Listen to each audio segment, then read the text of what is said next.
industry is a death industry. It's a cancer industry. It's a bomb industry. It's killing people and will for the rest of time. Well, why doesn't President Obama know this? He's an intelligent man. He's got 2 little girls he loves. What the hell does he think he's up to supporting the nuclear industry? It's wicked. Do you mind if I use the F word? Can I use the F word? We can get rid of all these fucking nuclear plants right away because we can switch to solar, wind, tidal, geothermal, ocean thermal. All that energy is available to do today. We can shut all the nuclear plants and all the coal, all the oil, all the gas plants. We can shut them down. We have the technology. It's called Solartopia.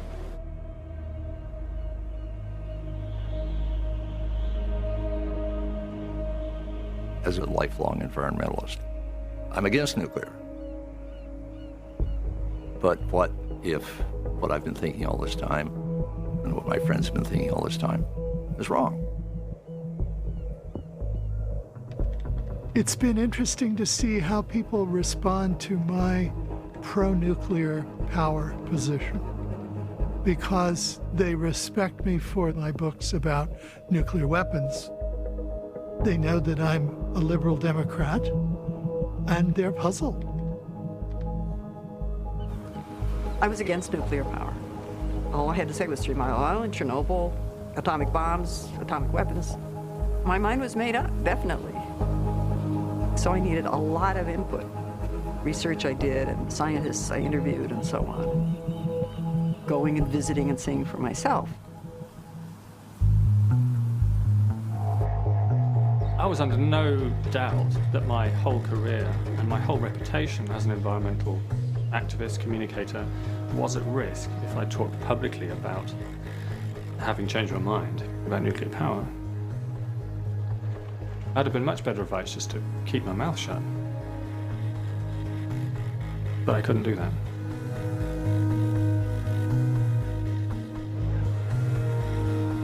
Whenever you change your mind so radically, like those of us that have become pro-nuclear have changed our minds, you start to wonder what you were thinking. I mean, what exactly was going on?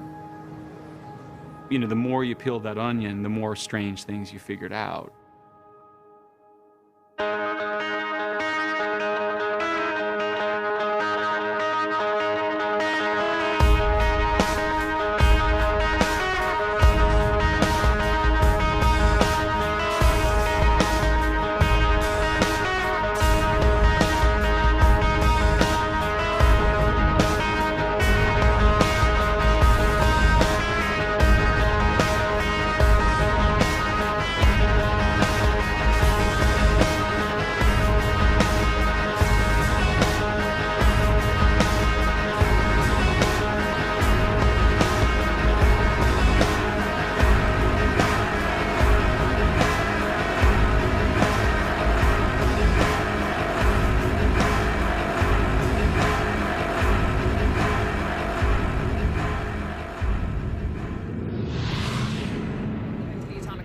Issue in Tokyo from the nuclear power plant at Fukushima Daiichi. Now, today, 4 of the 6 reactors there remain in states of danger.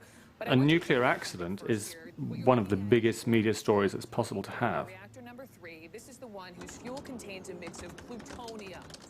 In my first blog entry, within the first 2 or 3 days of it happening, I didn't know what the scale of the radiation release was going to be. I didn't know whether people were being injured.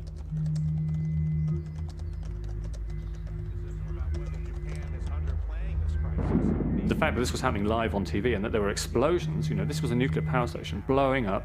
Clearly the situation was out of control. The Chief Cabinet Secretary has asked the residents of Tokyo not to hoard bottled water. And so you had these awful images of total devastation from a tsunami. And the story was a nuclear power accident. It all got muddled together. Some people on the west coast of the United States worry that radiation could travel 5,000 miles. I hadn't been pro-nuclear all that long before the Fukushima plant started to melt down. It's hard to watch that happening and not start to question whether or not this is an energy source that is really safe. Radioactive isotopes will likely reach California, but experts say those levels are so low they certainly fall within safe limits. Now, a large network of radio monitors is keeping close tabs on all of this. The environmental long-term effects, obviously, still to be determined. I thought, I've got to keep my head, you know. I could completely lose it here, and I could just panic.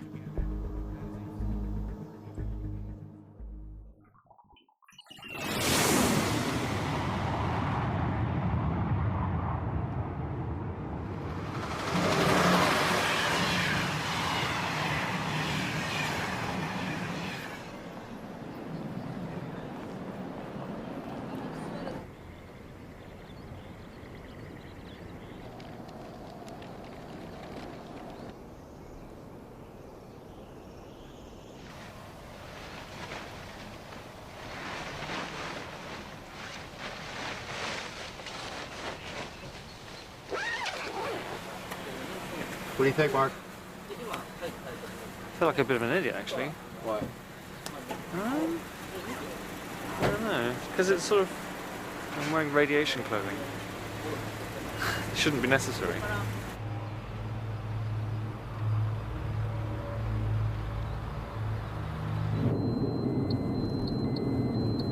must be absolutely awful to have your town wiped out by a tsunami and earthquake, and then you can't even come back and rebuild because the whole place is contaminated by radiation.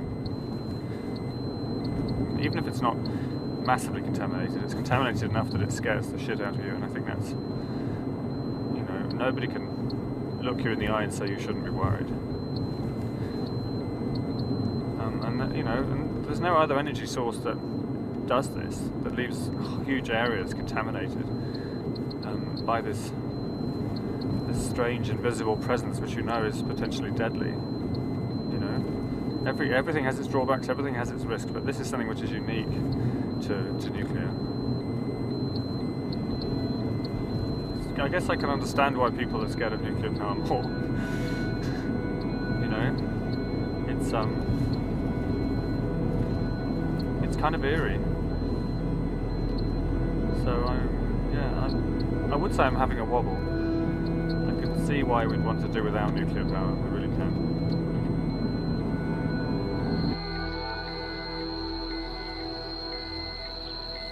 This parking lot is the hottest spot in the whole exclusion zone. This place got some serious fallout, I think. So you still pro-nuclear? Am I still pro-nuclear? Ask me in a few days when I've had a chance to get my head around it, right? Are you still pro-nuclear?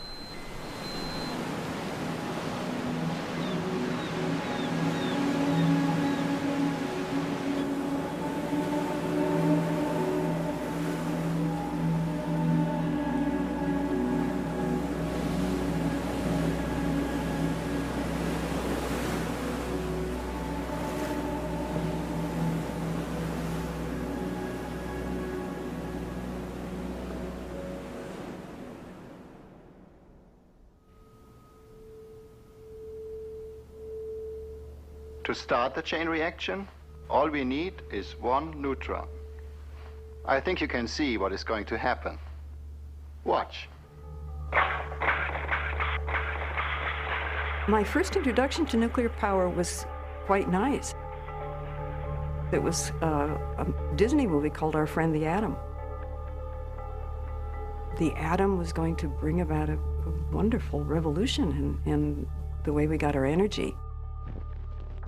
And there was a nuclear-powered submarine, the Nautilus, that went under the North Pole, and us kids were really enthusiastic about that. And then, when I was in my early teens, Admiral Rickover came to give a speech. And my dad knew I was interested in science. So he took me. Watch the control rods come out. As the control rods come out, the reactor starts, the water starts circulating through here. He was a wonderful speaker, and he was very inspiring about American technology and about the future. And he talked about nuclear energy being used to light up cities, not just run submarines. So it was a generally positive notion.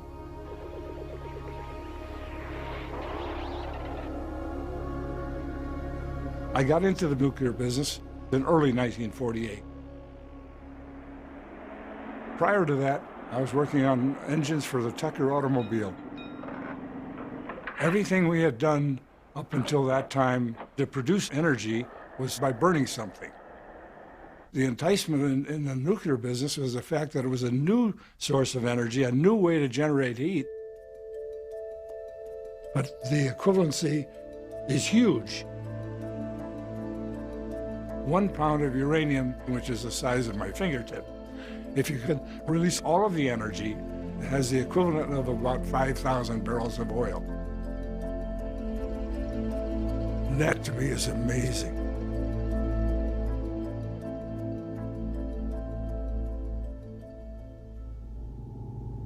I worked at Argonne National Laboratory in Idaho, which really was the headquarters in the world for nuclear power at the time. We were building this first in the world experimental breeder reactor. EBR-1 was an experiment just to prove that the concept made sense scientifically. Everything happened just like we expected it to. The reactors went critical. Critical means you have enough uranium so that it generates heat. All the reactor does is generates heat. The end product is steam, and then once you have steam, it's the same whether you generate the electricity with oil or coal or gas, or just as long as you have a source of heat. So we generated electricity, and then we hooked up 4 light bulbs, and we lit the light bulbs from atomic energy. Nobody else had done it before. But the fact that the whole nuclear business, atomic energy, was started for a bomb and used as a bomb. And I think that put the negative side on it.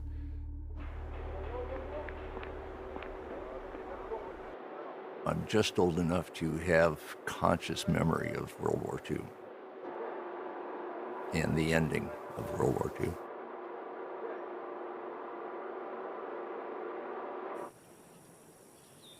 Nuclear bombs were not just a weapon. They were a little window into some kind of Armageddon.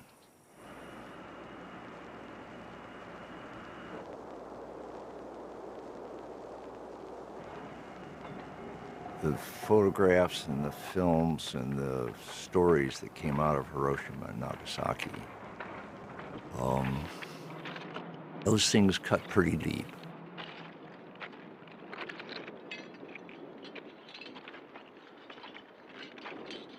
So you had this very strong residue of this is not primarily an energy source, this is primarily a weapon that we feel very badly about.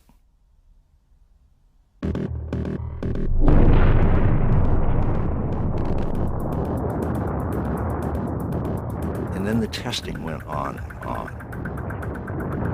We were hearing about the radiation from that, strontium-90. And then the Russians were doing tests.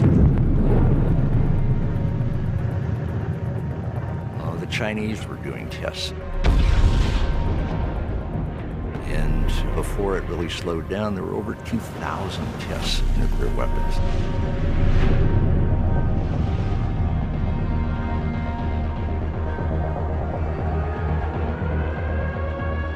I grew up having nightmares that my hometown was bombed into oblivion and I was the only survivor. Us kids were in school doing duck and cover routines under the desks, and the backyard fallout shelters and all this stuff made it all pretty personal.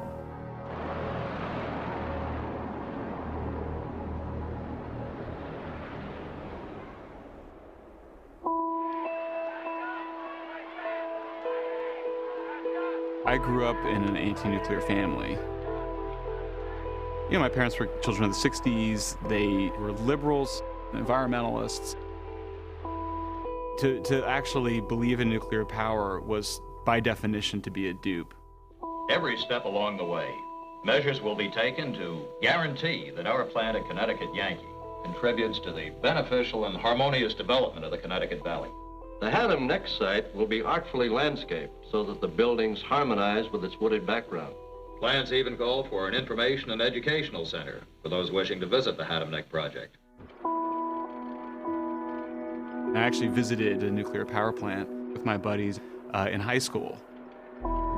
And we knew enough to have a very sarcastic attitude toward the tour they gave us.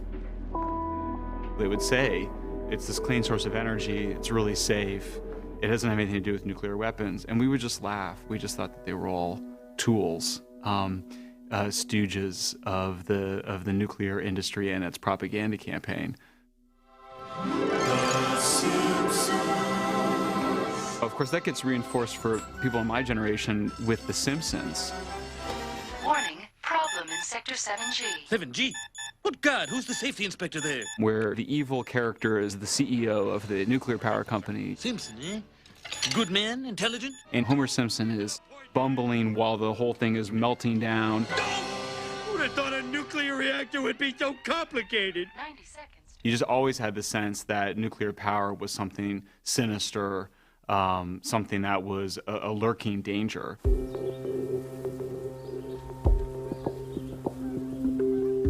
I was against nuclear power because I was an environmentalist. I am an environmentalist, and the two things go together. Certainly that always seemed to be the case. Looking back, I suppose you could say I was a hardcore activist. It's almost like being in a battle zone, you know. It's the kind of experience that most people never have, where you're battling the forces of evil almost on a day-to-day basis. Evil being the big corporations, those who are making profit out of this destruction, and good being us. The slogan was "No compromise in defense of Mother Earth." That was the original Earth First slogan, and it's one that I still subscribe to at a very deep level, I think. Well, nuclear power was evil, no doubt about it.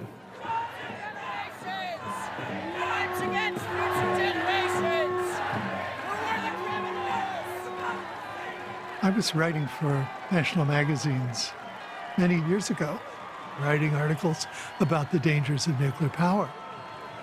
And I had the standard point of view that I think many journalists still have, that it must be bad. I came to realize they basically avoided looking at the whole picture and only looked at the questions that seemed to prove to them that nuclear power was dangerous, as I had too.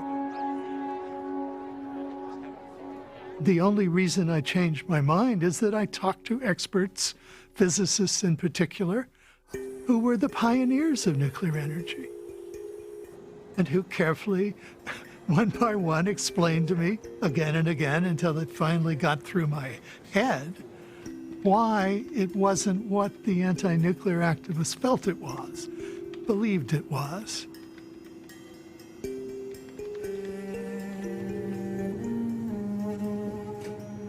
I was right there at the beginning of this. That was my chance to do something for humankind. This, after all, was an unlimited source of energy. I assumed that all electrical power, if we were successful, would be generated by nuclear means.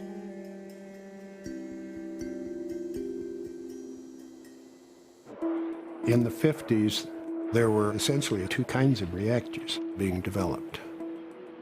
The breeder reactor, which EBR-1 was a prototype for, and the light water reactor. The breeder reactor breeds plutonium and can recycle it over and over again. It's a very good fuel. The light water reactor is a much simpler reactor, but it produces much more waste. It was chosen by Admiral Rickover to be the reactor for the submarine. There are many things to be said for light water reactors, and there's some to be said against them. But with Rickover's influence, the light water reactor became the principal commercial reactor around the world. We developed water reactors, but we looked upon that as sort of a near-term, short-range stepping stone to real nuclear power, the breeder reactor. That's what we consider to be the most likely real long-range future for nuclear power.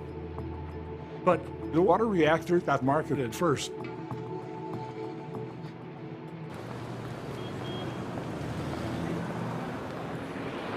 This was partly a commercial move on our part.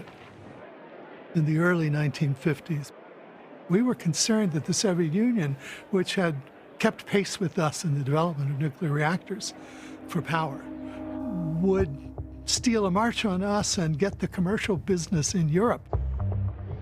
So President Eisenhower decided to share the benefits of nuclear energy with other countries. It was called Atoms for Peace.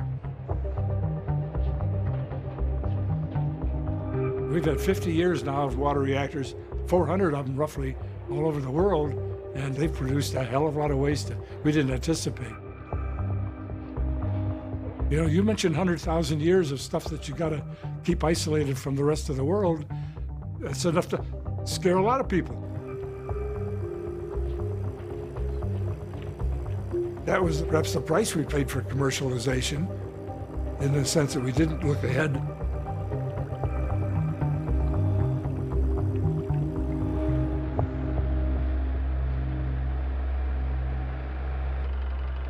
Nuclear power was developed as a kind of a boutique energy source by utilities executives who really didn't know very much about it. I talked to people who said, well, I heard about it on the golf course from the guy who runs the plant down the road. He's going to build one, so I thought I should too.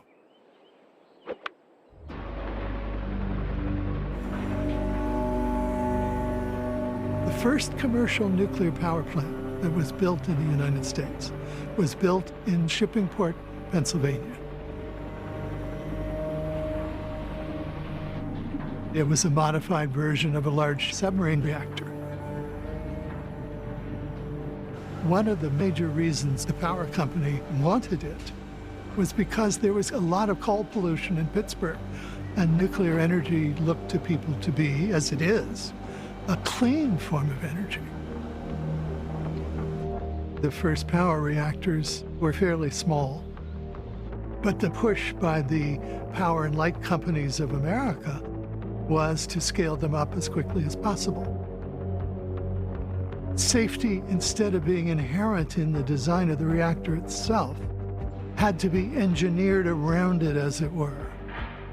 You had to have multiple core cooling systems that had to be added on to anticipate possible breakdowns of various kinds. The odds of X happening or Y happening were very small. But unlike those smaller reactors, they really couldn't say it was impossible.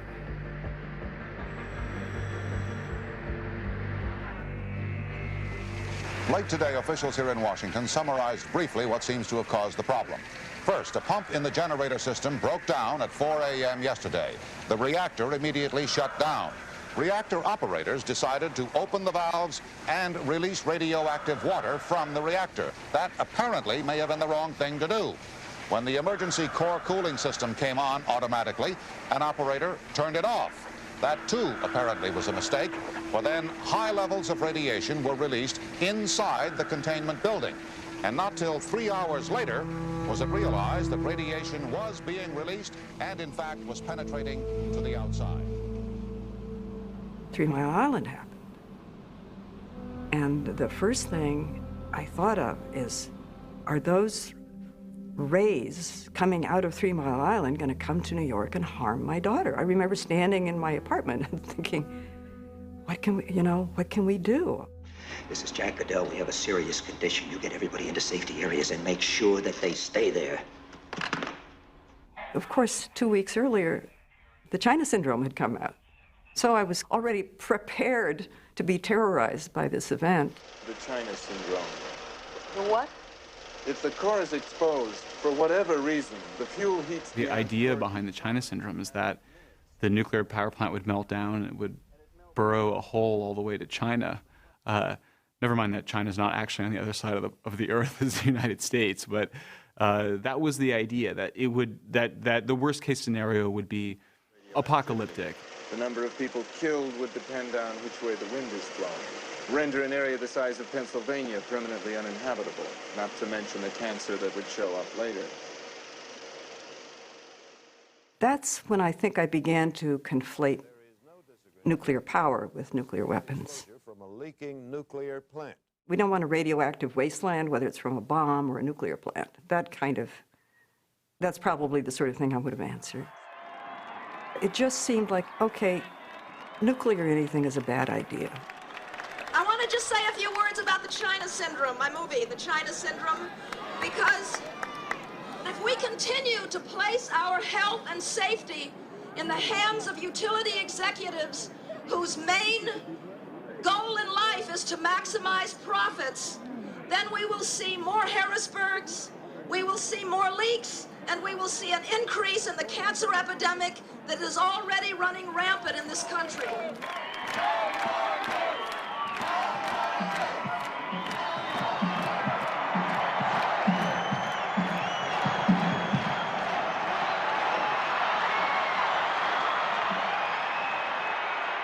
Stopping atomic energy is practicing patriotism. Stopping atomic energy is fighting cancer. Stopping atomic energy is fighting inflation. Stopping atomic energy is saving this country.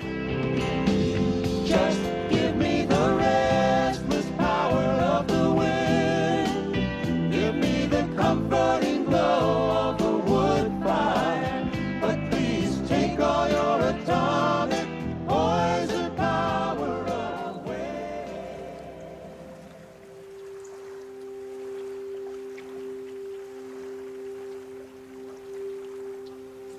In the 1980s, my husband and I were living in the East End of Long Island, and word gets out that this nuclear plant is going to start up.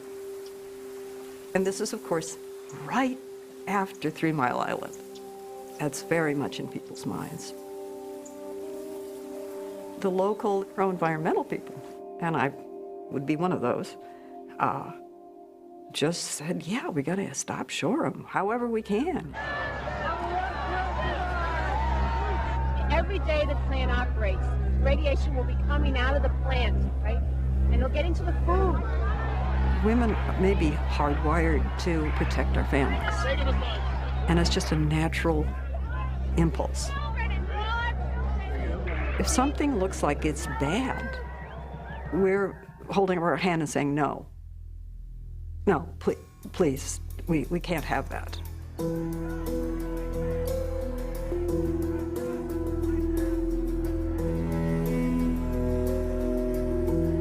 I remember these big scare ads in the papers, getting people to organize rallies against Shoreham.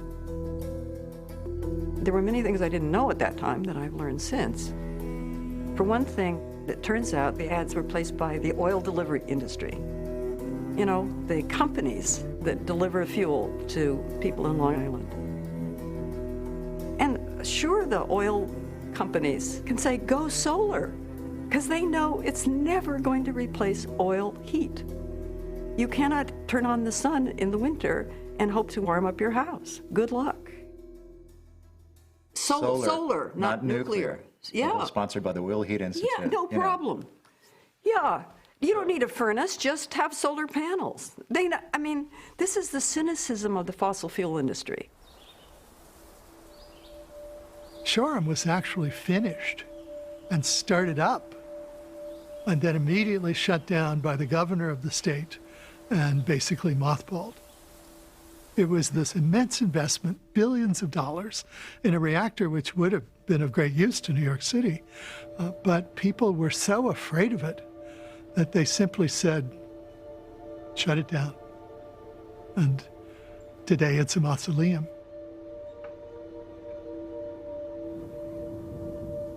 Those of us who were worried about nuclear power perceived that nuclear power wasn't really needed. And this, I think, is one of the fundamental tragedies of the anti-nuclear movement. To be anti-nuclear is basically to be in favor of burning fossil fuels. I had finally to change my mind, and I have seen friends of mine change their minds, one of them being Gwyneth Cravens, who started out rather anti-nuclear as I did and ended up writing a book about the benefits of nuclear power.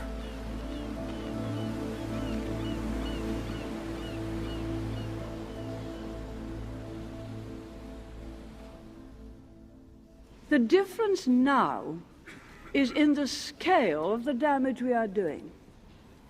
We are seeing a vast increase in the amount of carbon dioxide reaching the atmosphere. It is mankind and his activities which are changing the environment of our planet in damaging and dangerous ways. Change to the sea around us, change to the atmosphere above, leading in turn to change in the world's climate, which could alter the way we live in the most fundamental way of all. That prospect is a new factor in human affairs. It's comparable in its implications to the discovery of how to split the atom. Indeed, its results could be even more far-reaching. We can't just do nothing.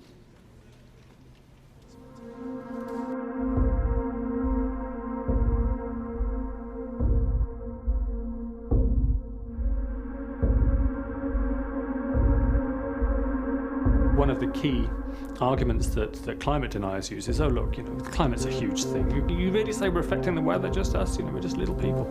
But we are.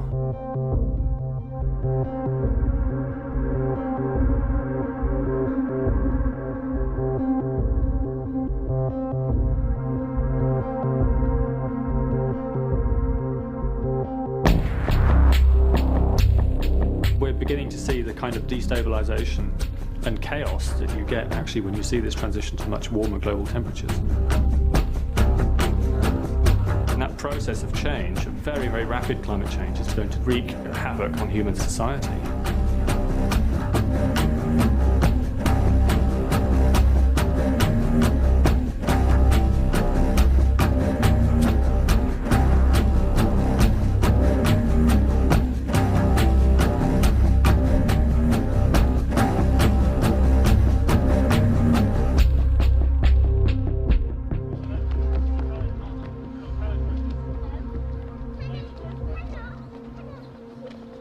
Having children has made me even more concerned about the future, so it's sort of deepened my commitment to tackling global warming.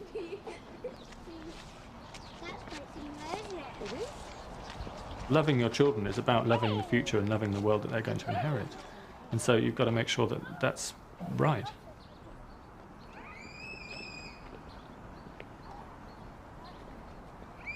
I had a sneaking suspicion that nuclear was going to have to be part of the solution, simply because it doesn't produce carbon dioxide. But I didn't want to go there. Why? I was too scared. I mean, it's pathetic, really, but looking back, but, yeah, I mean, you don't want to make enemies of your main allies in the environmental movement by tackling something which is difficult, controversial.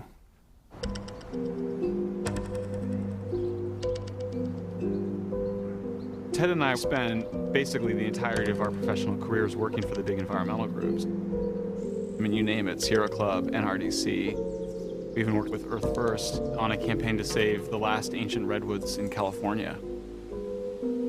We were movement guys. I mean, we were consultants to the big green groups. We really accepted most of the basic ideas of the environmental movement. And I think over time, we became gradually disillusioned with the traditional environmental approaches to climate change. It's my assessment that we have no consensus here for Article 10, then we are going to delete Article 10 from the protocol. It's so decided. People would tell you that, oh, everything is going to change. The world is going to implement the Kyoto Treaty on global warming. We're all going to start using solar and wind for our energy. It was a very seductive narrative. Then, para A is adopted.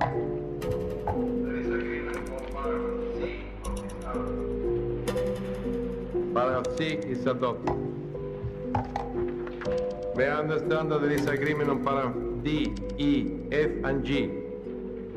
The idea was that the U.S. was going to sign Kyoto, and then all the countries in the world were going to just start ratcheting down their emissions year after year, just like they did in their Excel spreadsheets. The problem is, these were all proposals based on making fossil fuels more expensive. And I think it's pretty safe to say that is not going to happen. The adoption of this protocol to the conference by unanimity. There's not going to be a global treaty on climate change. The United Nations treaty process is basically run aground. We just walked away being like, nobody has a clue as to how to do this. So we wrote this essay, The Death of Environmentalism, that argued that if environmentalism is that kind of small bore, then we need something beyond environmentalism. Modern environmentalism, with all of its unexamined assumptions, outdated concepts, and exhausted strategies, must die so that something new can live.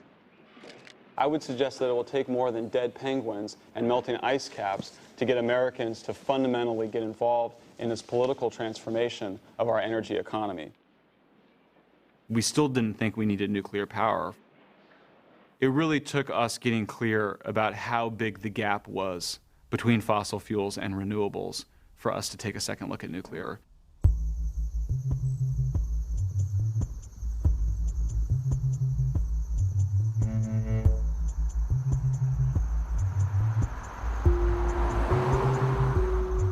Part of the problem is intermittency, and that hasn't been solved.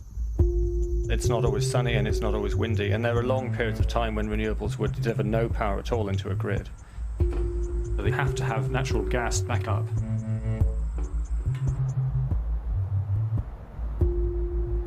So what you end up getting with renewables is a pretty big expansion of natural gas. You know, I'm sure people had told me that, and I didn't believe them. We're building these all over the country, and one of the questions we ask, we need about 3,000 foot in altitude. We need flat land, we need 300 days of sunlight, and we need to be near a gas pipe. Because, you know, for all of these big utility scale power plants, whether it's wind or solar, everybody is looking at gas as the supplementary fuel. The plants that we're building, the wind plants and the solar plants, are gas plants.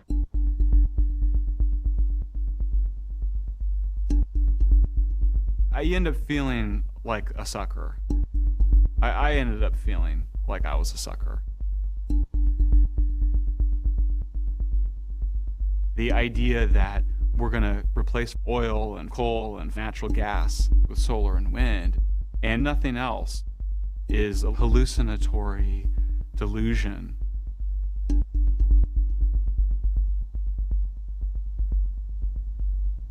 You know, you find yourself feeling, I think, I found myself quite disappointed in myself and honestly quite angry at others who were propagating that myth. This light bulb, when everybody's got them, is a quadruple efficiency bulb. That'll displace 24 power plants. This thing for fluorescent lights will displace 60 big power plants. This motor controller chip and about 10 other things you do to motors save 70 big power plants. Just these three things. There goes every nuclear plant we have. I had gotten the religion about energy efficiency and renewables in college when I first read Amory Lovins. Amory Lovins is still taught in maybe every liberal arts environmental studies class in America. You know, he has article after article explaining why solar and wind are cheaper than fossil fuels and why you don't need to build nuclear plants because we can use energy efficiency. It's a very appealing, seductive message. They're getting smaller. Here's a little Osram 11 replacing a 50. And I bought it. My parents, my family bought it. Really everybody I know believed this.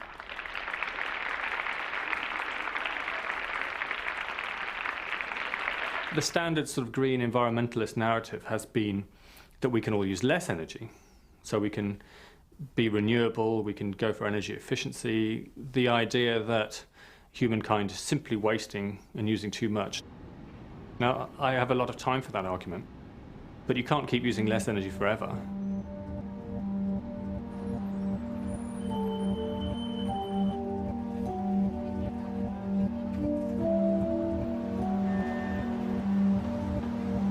Most people kind of think that somehow we're going to be reducing our energy consumption.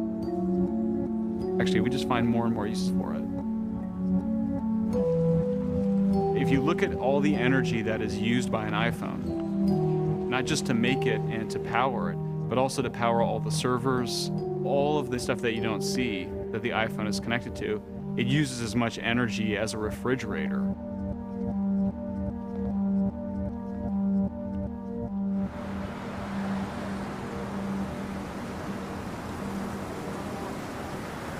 There's a direct correlation between the amount of energy available to a civilization and that civilization's quality of life. Unless you want to condemn more than half the population of the Earth to poverty and sickness and short lives, we're going to have to produce more energy. In regions that don't have electricity, or very little electricity, the lifespan is much shorter. Clinics, schools, refrigeration, all of these things rely on electricity. And just a few watts make a big difference. As soon as you get electricity, you improve people's lives. So that's human life. First of all, we're talking about just quality of life. And if you look at the countries with the best quality of life, they are the countries that consume the most electricity. Rain or shine, 24 hours a day, a steady stream of power.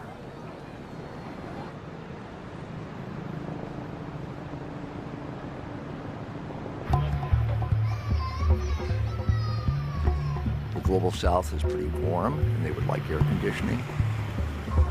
And up till now, they've not been able to afford it, but now they can. They're getting out of poverty, and they need grid electricity to run their air conditioners. And of course, various environmentalists freak out at that point.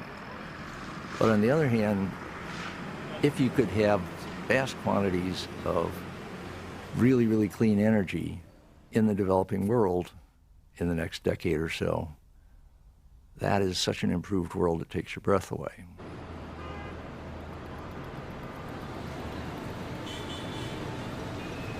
Assuming that the world continues to develop and that China and India and Brazil become rich countries over the next half century or century, how much energy is the world going to use?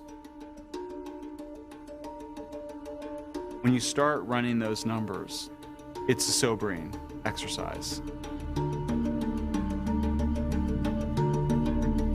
And you may not be able to get that number exactly right, but you realize we're going to basically double the amount of energy we consume by 2050. We're probably going to triple it or quadruple it by the end of the century.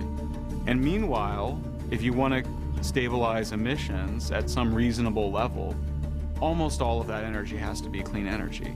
You've got to not only, create a clean energy infrastructure to replace the fossil fuel infrastructure we have, but we have to create yet another one, or maybe two of them, between now and 2050 or 2100 in order to reduce our emissions to stabilize the climate. And that is just nothing that anybody has really been talking about or dealing with over the last 20 years.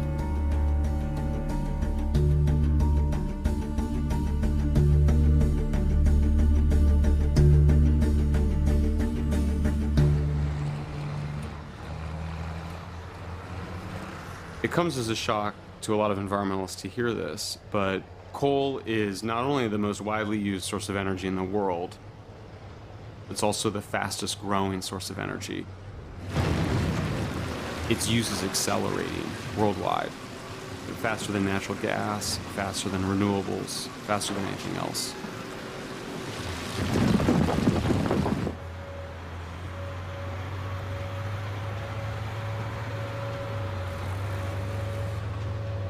When I've spoken to women's groups, none of them knew how bad coal was. They didn't know it killed people. If you add up all fossil fuel combustion in the United States, just from power plants, the fine particulates alone kill 13,000 people a year.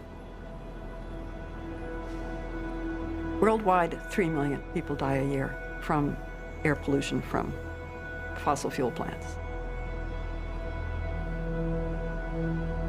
One of the big surprises for me when I started looking into the mortality data, the death rates associated with each energy technology per amount of energy they make, is that nuclear is the second safest after wind. And in fact, to add to the irony of it, nuclear power is even safer than solar panels. Making solar panels is an incredibly toxic process.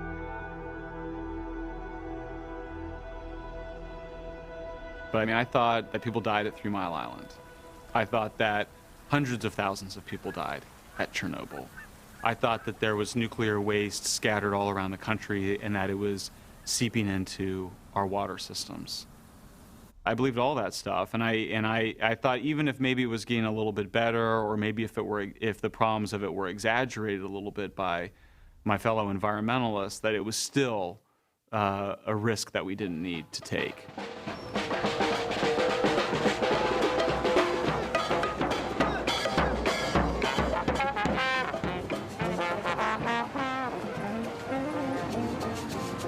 There hasn't been a single death from the operation of commercial nuclear reactors in the United States.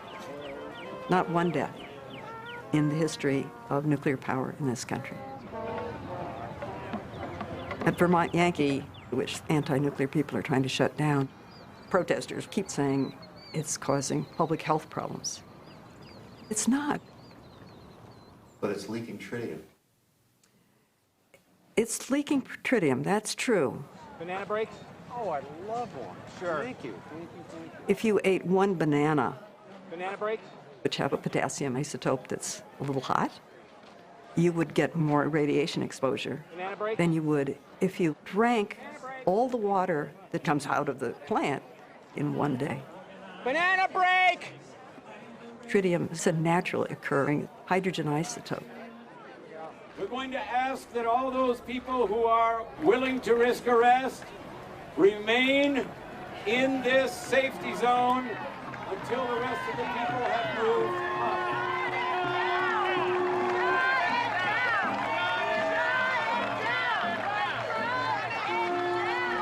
In New Mexico, where I grew up, there's Radium Springs. And I had a friend who went with his Geiger counter, and these hippies were there soaking in the baths, and he got out his Geiger counter and said, you know, this is radioactive. And they said, yeah, man, but it's natural.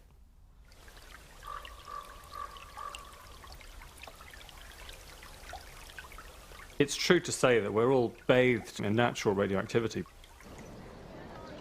It's affecting all of us all the time. It comes from the rocks and the air and even from space. It's in our food, in our water, in our teeth. So radiation isn't dangerous in an everyday sense. And there's enormous variation in different parts of the world. Do you have any numbers, just to put that in a kind of a context? Well, the numbers, I mean, the units are difficult. It's grays and millirems and all this kind of thing. Right. You know, so the numbers are not familiar to people in any way, shape or form. If I say to you, the radioactivity, oh, it's only another 4 microsieverts, are you going to feel better about that? Of course you're not, because you don't know what on earth I'm talking about. Iodine 131.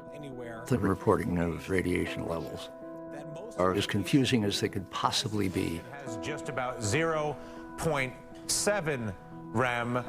You have to get up to 50 to 75 rem to get... We hear about rems and millirem and microrems. And then, oh no, there's sieverts. We hear a lot about sieverts, microsieverts, millisieverts. And you're looking and squinting and, okay, that looks like a large number. Is that a number I should worry about? And compared to what? What's the background radiation level relative to all this?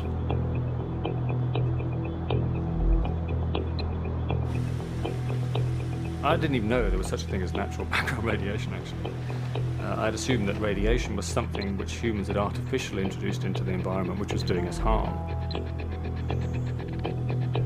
There's background radioactivity affecting all of us all the time, which is many, many times more powerful than artificial radioactivity in terms of how we're affected. So Zero tolerance of radiation doesn't make any sense.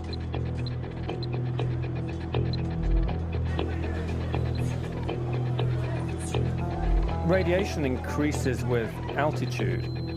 So people who live at high altitude get a higher dose than people who live in low-lying areas.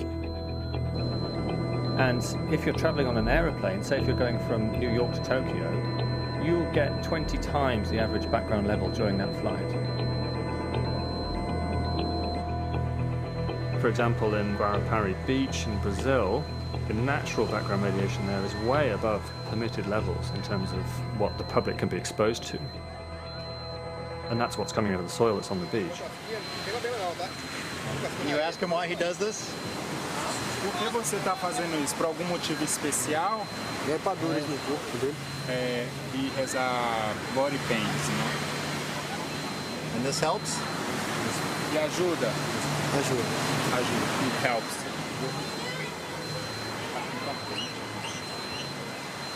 And what's really striking is that there's no correlation between levels of background radioactivity, which vary by such enormous amounts, and higher levels of cancer. Cancer is something which is the greatest fear of most people in rich countries, because it kills 20% of people anyway. We all know people who've died of cancer. And so this idea that radioactivity is a cause of cancer is probably the #1 reason why people are scared of it.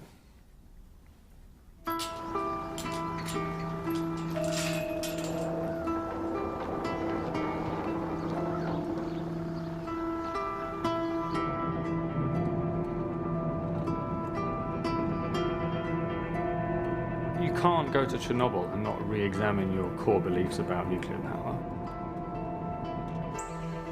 I mean, you would have to be really thick-headed and not to look at that and look at the damage that was done and say, all right, when it goes wrong, you know, we know that we do everything we can to make it go right, but when it goes wrong, it can go really very wrong indeed.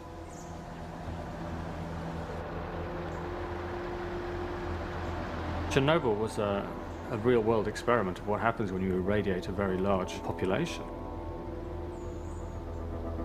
But 1986 was a long time ago, so we've got the perspective and the distance to be able to assess what the real impacts of that were. And then nothing like what was expected.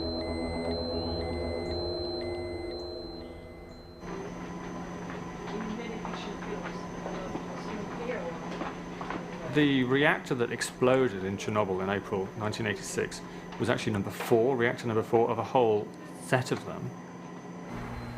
No one really realizes it. The 3 other units, which are in the same building, carried on operating and generating electricity right up until the mid-90s. And people just went to work there every day.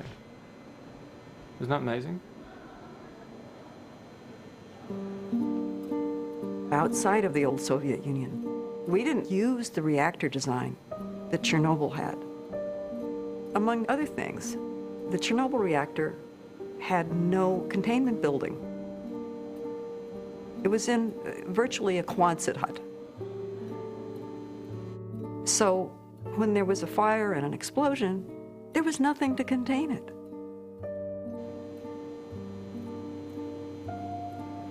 Chernobyl was a different kind of reactor. It was inherently unsafe. It was primarily designed to make plutonium for bombs. No Chernobyl-style reactors were ever built in the West. But if you could then point to other nuclear power stations and say each of those could be a Chernobyl, then you've got a pretty powerful argument against nuclear power.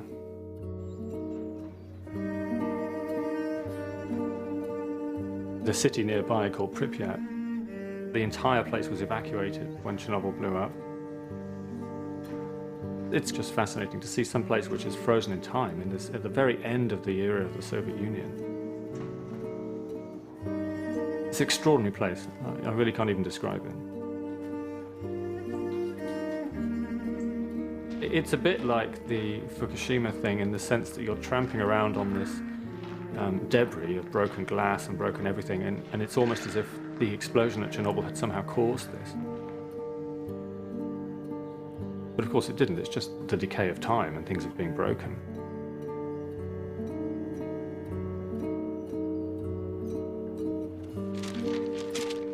Obviously, what people are concerned about with Chernobyl is the radioactivity.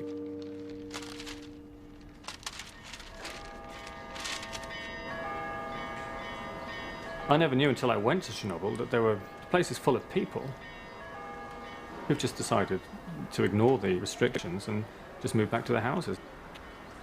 And you can go to this old church and you can meet them.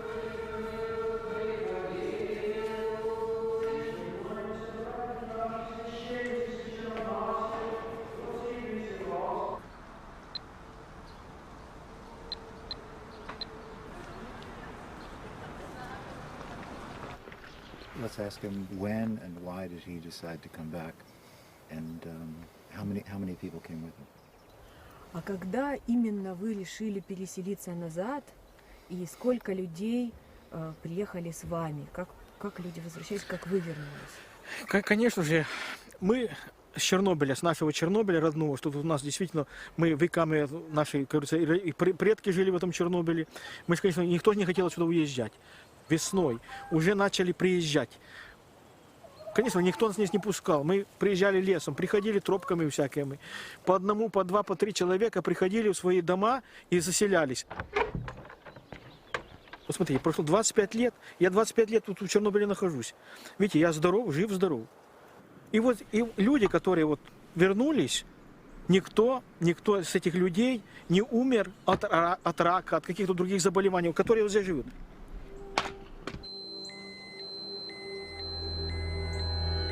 The explosion of the reactor at Chernobyl had enormous consequences, but not the ones I think many people expect.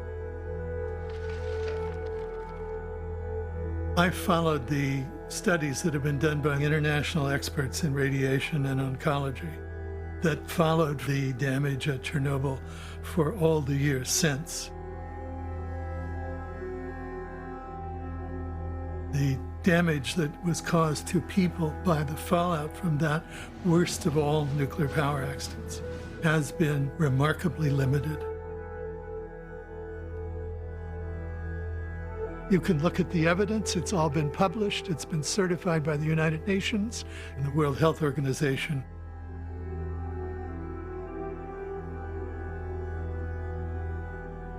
What's so striking is just to go read the original World Health Organization documents and read the public health reports.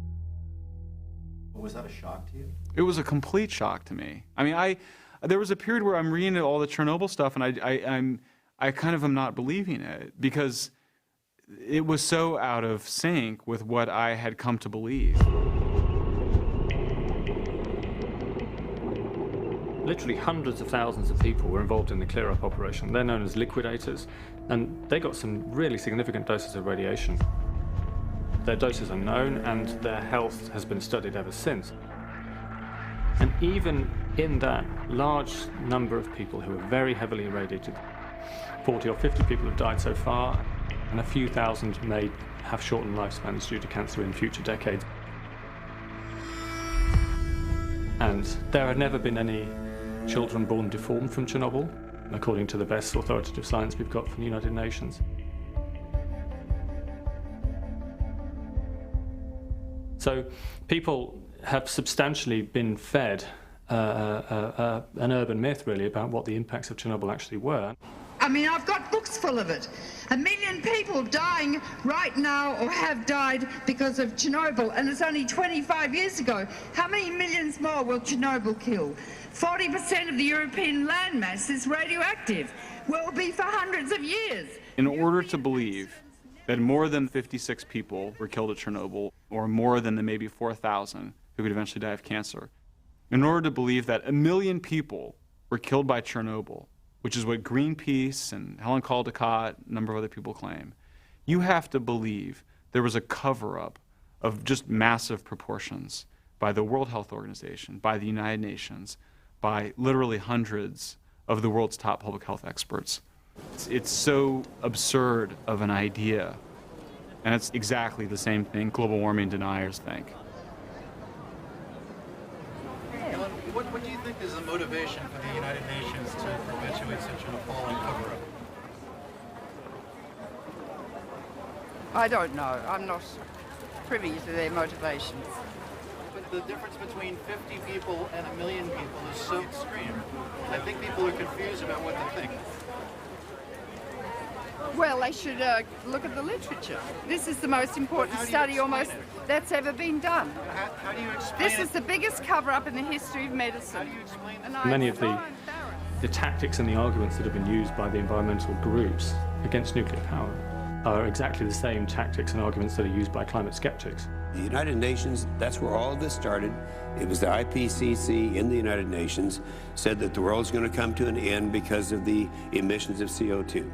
So the cherry picking of scientific data, the nurturing of scientists who happen to believe your ideological position, and the production of reports which apparently are authoritative and scientific, but actually are just ideological propaganda, basically. 41% of the people believe that global warming claims are exaggerated.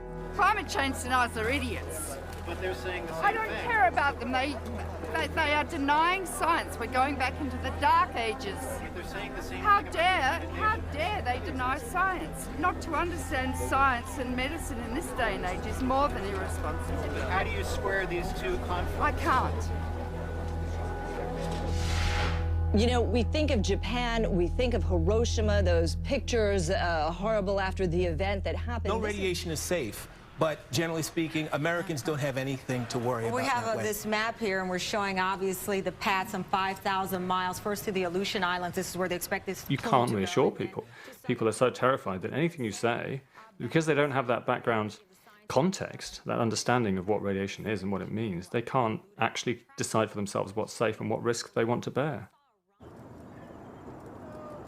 And I think that's one of the real problems in Fukushima.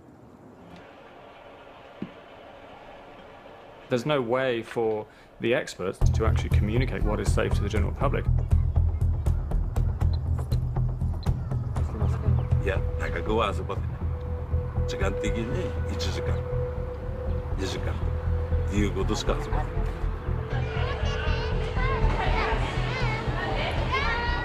If you were exposed to the fallout from Fukushima, according to the World Health Organization, the UN generally, the increased risk of getting cancer is estimated to be so infinitesimally small, given the large population, that you will never be able to identify this impact epidemiologically.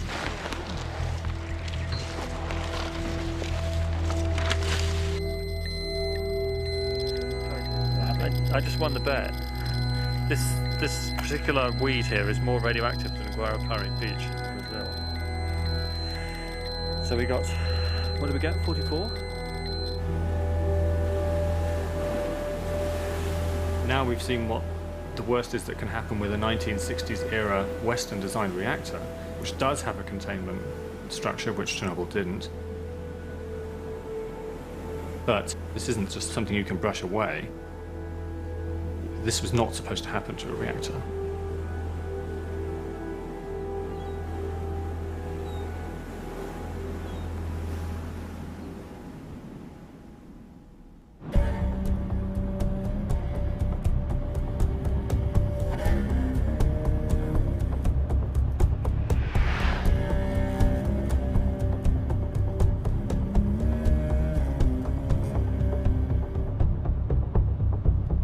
Back in the 80s, it was clear to me that something had to be done.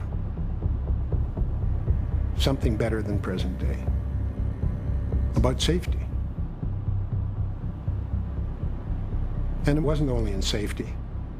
It was in matters of waste as well, and in proliferation matters. And over all of those things, the matter of economics. You can't make the plant impossibly expensive by making it too complicated. Let's go ahead and go up to the main parking lot there then. All right, thanks very much. So, in 1980, I was given the job of directing the entire program of advanced reactor development at Argonne National Laboratory. Our goal was to design a new type of reactor where the very physics of it would be such that it could withstand almost any type of accident that nuclear plants can be subject to. It was called the IFR, the Integral Fast Reactor. The budget was about $100 million a year. 1,500 people, scientists, engineers, supporting staff. This was a very big development program. But you've got to test it. Calculations don't tell you everything. You've got to have the big facilities that say, if we have an accident of this kind, what will happen? We will now start setup for the test. We did 2 experiments to demonstrate some unique safety features that that reactor has that others don't have, and invited people from all over the world to come and witness it. T-minus 2 minutes.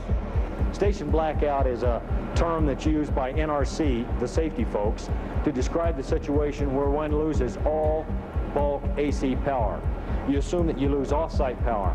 You assume that you're getting no AC power from your own turbo generator. You assume that your first diesel started up and it failed to start up. The second one started to start up and it also failed. So you end up dead in the water with no AC power. This experiment was almost a direct parallel to what happened at Fukushima. It was eerily similar. We ran the reactor at full power, disabled the shutdown system, so the operators had no ability to shut the reactor down. And we shut off the cooling system, didn't extract the heat, so we just let things get hotter. In most reactors, you can't do it. No reactor I know of would survive that accident. You have a meltdown. The international audience were watching the temperature going up like that, straight up. They turned around like so to see if I was or if the Argonne guys were running. By the time they looked up again, the trace had turned like so, and it was on its way down, and the reactor just quietly shut itself down. No action required of the operators, no action required of the safety systems, nothing. You could just stand back like this, watch the dials if you wished, and the reactor shut itself down. 30 seconds till test time. Well, in the afternoon, we started the reactor up again and carried out the conditions responsible for the accident at 3 Mile Island. 5, 4. We shut off the pumps. Just shut off the pumps. All major reactor accidents happen because of one thing: inadequate cooling. The IFR type reactor, which EBR-2 was a prototype for, if you cut it off from the steam system so it cannot reject its heat, it will just shut itself down. So it can't melt down? No, it can't melt down.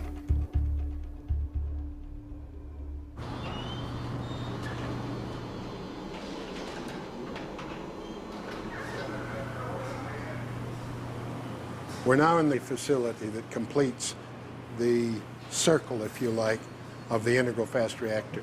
We've come out of the reactor building. We're now in the fuel cycle part.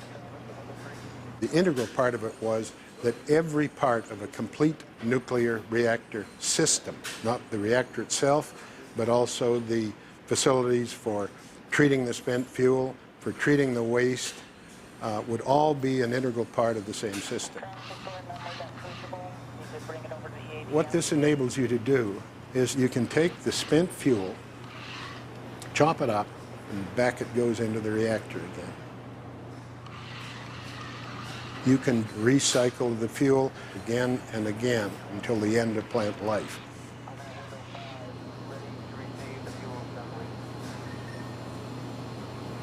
The other thing that needs to be said about all of this technology is that this is not a dream. This is not somebody's calculations on a piece of paper. This is real. We know how to do these things. Now let me frame this debate, if I may, by reading a letter from the President of the United States sent to me yesterday. Thank you for your letter supporting our decision to terminate the Department of Energy's Advanced Liquid Metal Reactor program, including the integral fast reactor. I want to assure you that this administration does not support the IFR and will oppose any efforts to continue the funding for this reactor project. Democrats have gotten themselves on the wrong side, in my opinion, in this issue, being opposed to nuclear power for, I think, no good reason other than that it's very high on the list of what Republicans like. We know that nuclear energy is clean. We know that it doesn't pollute the air. We know that it doesn't damage the ozone. We know that it is a tremendous producer of energy in a clean sense, and our only problem is that we cannot come to political terms on how to handle the waste stream. We're talking about what it's going to cost if we go that far and continue our obsession with nuclear power. IFR waste streams lose their radioactivity to background level in about 800 years. Light water reactor in nearly 10,000. I share with my colleagues some of the public opinion on this. The Washington Post, the wrong reactor, the Oregonian, give up nuclear breeder dream, the San Francisco Chronicle, saying no to nuclear pork. The IFR program was shut down, and the project went down the black hole of government politics.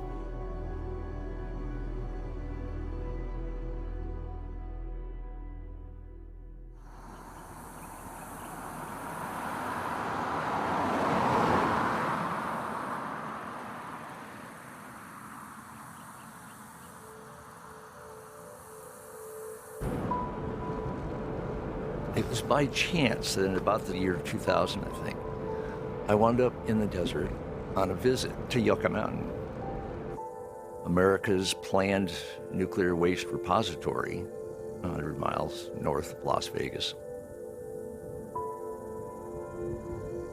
A hole in the ground where $10+ billion were spent on vastly expensive experiments, trying to prove that this place is going to be absolutely safe, quote, for the next 10,000 years.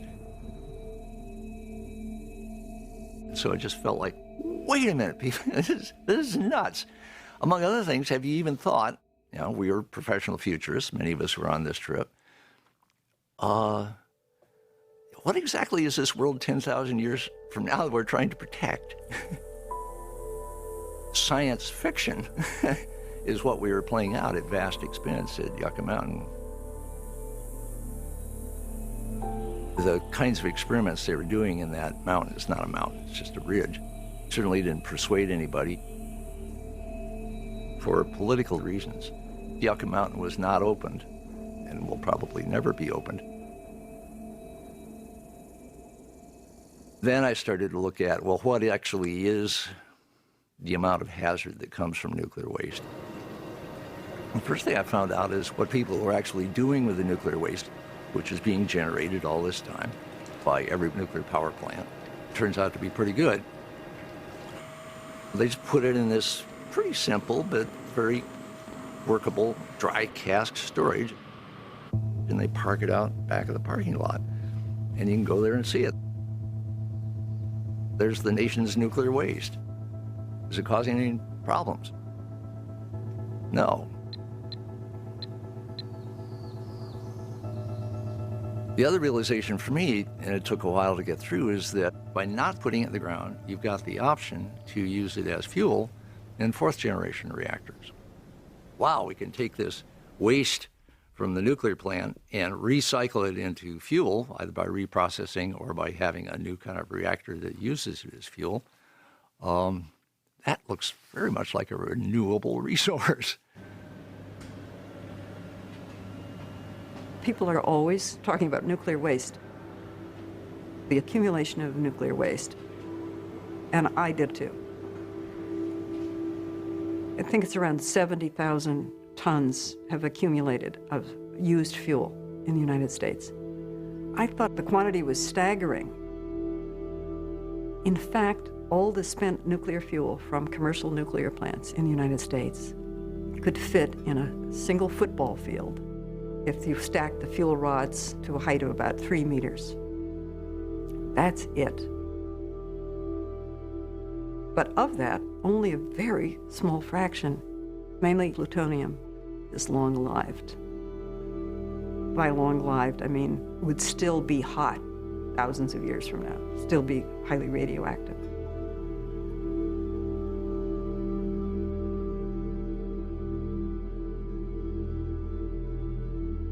Volumetrically, nuclear produces tiny amounts of waste. The entire waste production from France's 50 nuclear power stations, which produce 80% of the country's electricity, are under the floor in one room. Compare that with the billions of tons of waste produced by coal-fired power stations. It completely blows away most of the anti-nuclear arguments.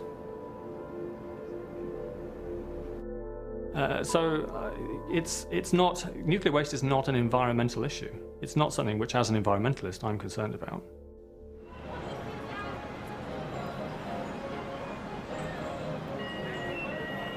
One of the most inspiring stories anywhere is the story of France. Here's a country in the early 70s that is burning oil for electricity. Doesn't have coal reserves, doesn't want to be dependent on gas coming from Northern Europe and Russia. But when the oil shocks happened and the prices went up dramatically, the French realized they needed to get serious about a different source of energy. They said this is serious and it has to do with national security. So they focused on making sure that they had the best nuclear engineers and a standard design for the reactors and just roll it out.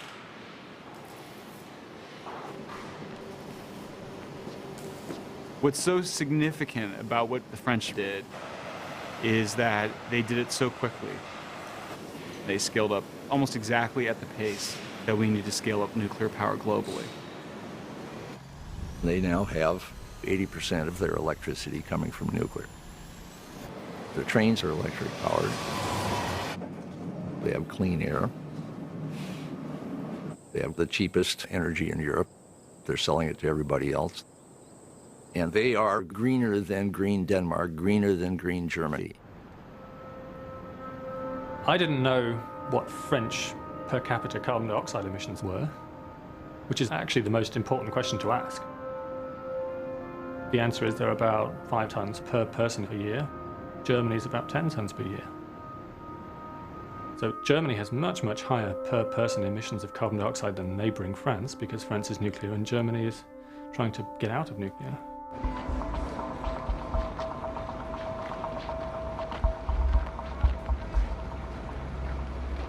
When we look at nuclear, we have to understand that we're making a long-term investment.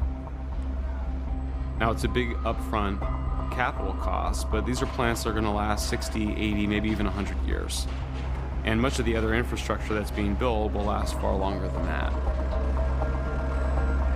And when you really look at it that way, there's just really no question. It's a much more economical alternative to very expensive solar panels or very expensive wind turbines that require backup power.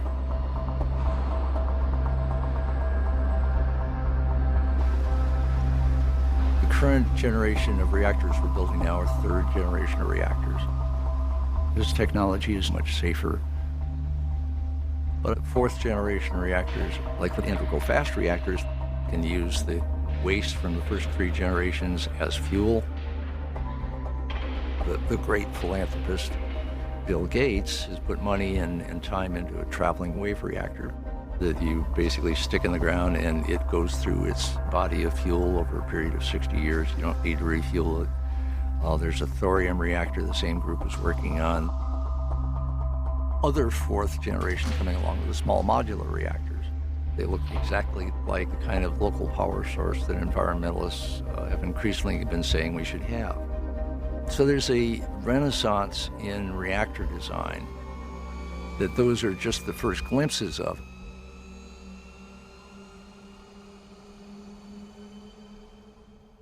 For some people who perhaps accept most of these arguments in favor of nuclear power, the ultimate argument is, but knowledge of this technology is also the kind of knowledge you can use to make nuclear weapons. And that's quite true. It is. There are, by the CIA's estimate, about 37 countries in the world today that, if they wanted to, could develop nuclear weapons. They have the technical and scientific infrastructure to be able to do that. How many countries actually have nuclear weapons? 9. Which I think begins to point out the fundamental flaw in the concern. We won't get rid of nuclear weapons by forgetting how to make them. We will get rid of nuclear weapons by deciding we don't want them around anymore. Turns out that the United States has been buying up nuclear warheads from the Russians for over 10 years now. 16,000 nuclear warheads, and we're recycling all of these nuclear warheads into energy, electricity, nuclear power. And so nuclear power is doing more to de-nuclear weaponize the world than any other thing that we do. Poetically, it's rather beautiful. The very things that were designed to blow up our cities are now lighting up our cities. And amazingly, 10% of American electricity, half of our nuclear power, comes from reprocessed Russian warheads. Well, ideally, every single nuclear weapon in the world eventually can get turned into electricity.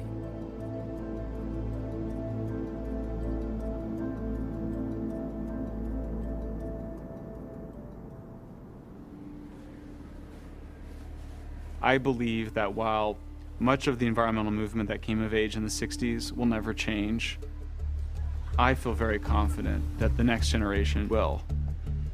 They're going to understand the challenges they face in an energy-hungry world, and they're going to put nuclear in its proper context. We can have a world of 7, 8, 9, even 10 billion people that are living high-energy, resource-intensive, modern lives without killing the climate. And that's exciting.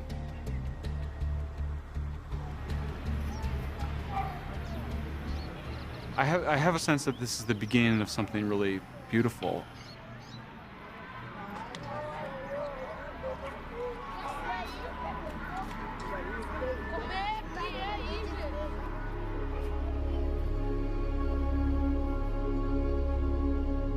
You actually do feel like this is the beginning of a movement.